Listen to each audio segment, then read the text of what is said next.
Welcome to 3 Minute Thoughts. So, out of all the crimes that exist, there's a whole argument of what actually is a crime, what should be a crime, blah, blah, blah, blah. We're not going to that. We are going to go into one that I think is a bad crime and people should be punished for. Scammers. Hate scammers. And I've gotten a few calls on my phone.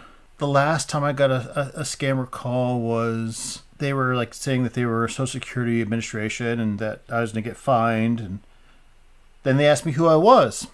And you'd think that would be the first thing they bring up is trying to identify who I was before they start accusing me of things. Well, of course, I said, you should already know. And then they hung up on me. So that was easy to handle. But back a year ago, I was in Jersey, well, more than a year ago, taking care of some folks. They had a landline. Now this is, I think, landlines used to have a purpose.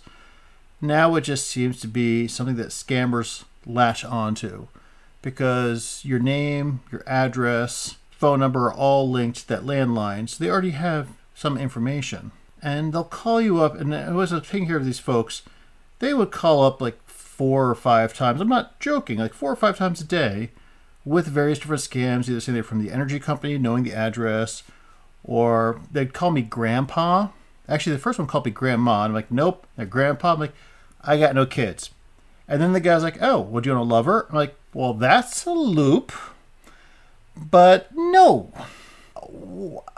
They just get this line. They know there's an old person there. They're calling. And that's very unfortunate. That's a big plague on people who are vulnerable.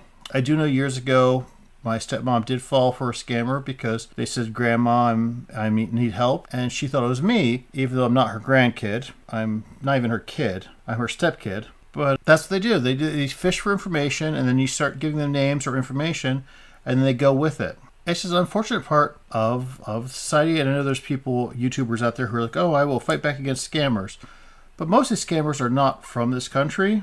And so fighting back against them is not very effective. You can't really have the government enforce the fighting back if they're outside this country. But I feel that's like the biggest plague that we have for the individual is this parasite that leeches off of people who've worked hard their whole life. I mean, sure, there are other parasites that leech off of people who've worked their whole life, corporations. That's a topic for another time. I'm just surprised more isn't done to help protect people from scammers. You just gotta be vigilant, get rid of those landlines, cross your fingers that you're lucky. That's unfortunately the truth. Oh well, those are my thoughts. Have a good one.